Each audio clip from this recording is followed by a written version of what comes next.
জুলাই গণ-অভ্যুত্থানের সময় সংঘটিত মানবতাবিরোধী অপরাধের দায়ে শেখ হাসিনাকে মৃত্যুদণ্ডের আদেশ দিয়েছেন আন্তর্জাতিক অপরাধ ট্রাইব্যুনাল ১।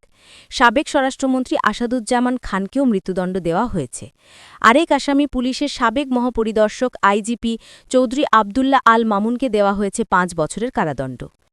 বিচারপতি গোলাম মর্তুজা মজুমদারের নেতৃত্বাধীন ৩ সদস্যের আন্তর্জাতিক অপরাধ ট্রাইব্যুনাল ১ আজ সোমবার এই রায় ঘোষণা করেন। এই ট্রাইব্যুনালের অপর ২ সদস্য হলেন বিচারপতি মোহাম্মদ শফিউল আলম মাহমুদ ও বিচারক মোহাম্মদ মুহিতুল হক এনাম চৌধুরী। দুপুর ১২:৩০টায় রায় পড়া শুরু হয়। দণ্ড ঘোষণার মধ্য দিয়ে বেলা ২:৫৪ রায় শেষ হয়। জুলাই গণ-অভ্যুত্থানের সময় হত্যাকাণ্ডসহ মানবতাবিরোধী অপরাধের ঘটনায় ট্রাইব্যুনালে করা এটিই প্রথম মামলা, যার রায় হল। আন্তর্জাতিক অপরাধ ট্রাইব্যুনাল ১-এর এজলাস থেকে রায় ঘোষণার কার্যক্রম সরাসরি সম্প্রচার করা হয়। মামলার ৩ আসামির মধ্যে শেখ হাসিনা ও আসাদুজ্জামান পলাতক, দুজনই এখন ভারতে অবস্থান করছেন। মামলায় গ্রেপ্তার থাকা একমাত্র আসামি চৌধুরী আবদুল্লাহ আল মামুন নিজের দোষ স্বীকার করে অ্যাপ্রুভার বা রাজসাক্ষী হিসেবে ট্রাইব্যুনালে জবানবন্দি দেন। এই মামলার শুনানিতে প্রসিকিউশন রাষ্ট্রপক্ষ একাধিকবার বলে, শেখ হাসিনা ছিলেন জুলাই গণ-অভ্যুত্থানের সময় সংঘটিত মানবতাবিরোধী সব ধরনের অপরাধের মাস্টারমাইন্ড, পরিকল্পনাকারী, হুকুমদাতা ও সুপিরিয়র কমান্ডার। চৌধুরী আবদুল্লাহ আল মামুন তার জবানবন্দিতে বলেন, বৈষম্য বিরোধী ছাত্র আন্দোলন দমনে সরাসরি লিথাল উইপেন ব্যবহার করার নির্দেশ দিয়েছিলেন তৎকালীন প্রধানমন্ত্রী শেখ হাসিনা। গত বছরের ১৮ জুলাই শেখ হাসিনার এই নির্দেশনা তৎকালীন স্বরাষ্ট্রমন্ত্রী আসাদুজ্জামান খানের মাধ্যমে পেয়েছিলেন তিনি। এ মামলার তদন্ত প্রতিবেদনে বলা হয়, শেখ হাসিনার নির্দেশে ২০২৪ সালে জুলাই-আগস্ট মাসে মারণাস্ত্র ব্যবহার করে নিরীহ নিরস্ত্র ১৫০০ ছাত্র জনতাকে হত্যা এবং ৩০,০০০ মানুষকে আহত করা হয়েছিল।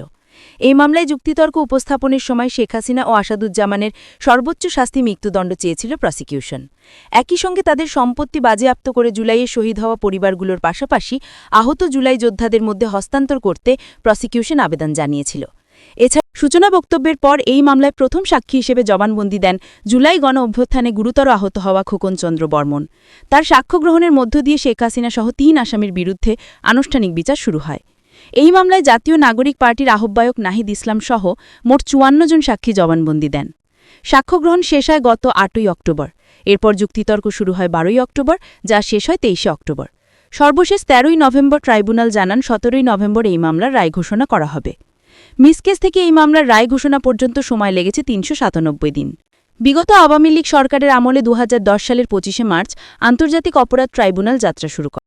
এই ট্রাইব্যুনালে মুক্তিযুদ্ধের সময় সংঘটিত মানবতাবিরোধী অপরাধের বিচার গুরুত্ব পায়। বিচার কার্যক্রমকে আরও গতিশীল করতে ২০১২ সালের ২২শে মার্চ আরও একটি ট্রাইব্যুনাল গঠন করে বিগত সরকার। ট্রাইব্যুনালের রায়ের পর সব আইনি প্রক্রিয়ার শেষে মুক্তিযুদ্ধের সময় সংঘটিত মানবতাবিরোধী অপরাধের দায়ে এখনও পর্যন্ত শীর্ষ পর্যায়ে ৬ জন আসামির মৃত্যুদণ্ড কার্যকর হয়েছে। ৬ জন আসামির মধ্যে ৫ জনই জামায়াতে ইসলামের তৎকালীন শীর্ষস্থানীয় নেতা। তাদের মধ্যে রয়েছেন জামায়াতে তৎকালীন আমির মতিউর রহমান নিজামী, সেক্রেটারি জেনারেল আলী আহসান মুজাহিদ, সহকারী সেক্রেটারি জেনারেল আব্দুল কাদের মোল্লা ও মোহাম্মদ কামারুজ্জামান ও দলের কেন্দ্রীয় কর্মপরিষদের সদস্য মীর কাশেম। এছাড়াও মানবতাবিরোধী অপরাধের দায় ফাঁসি কার্যকর হয়েছে বিএনপি স্থায়ী কমিটির তৎকালীন সদস্য সালাউদ্দিন কাদের চৌধুরীর। ২০২৪ সালের ৫ই অগাস্ট শেখ হাসিনা নেতৃত্বাধীন আওয়ামী লীগ সরকারের পতনের পর পুনর্গঠিত ট্রাইব্যুনালে সবচেয়ে বেশি গুরুত্ব পাচ্ছে জুলাই গণ-অভ্যুত্থানের সময় সংঘটিত হত্যাকাণ্ডসহ মানবতাবিরোধী অপরাধের বিচার। এর পাশাপাশি আওয়ামী লীগের ১.৫ দশকের শাসনকালে গুমের মাধ্যমে সংঘটিত মানবতাবিরোধী অপরাধের বিচারও গুরুত্ব পাচ্ছে। মানবতাবিরোধী অপরাধে শেখ হাসিনার বিরুদ্ধে আন্তর্জাতিক অপরাধ ট্রাইব্যুনালে মোট ৪টি মামলা হয়েছে। এর মধ্যে জুলাই গণ-অভ্যুত্থানের সময় সংঘটিত মানবতাবিরোধী মামলার রায় হল আজ।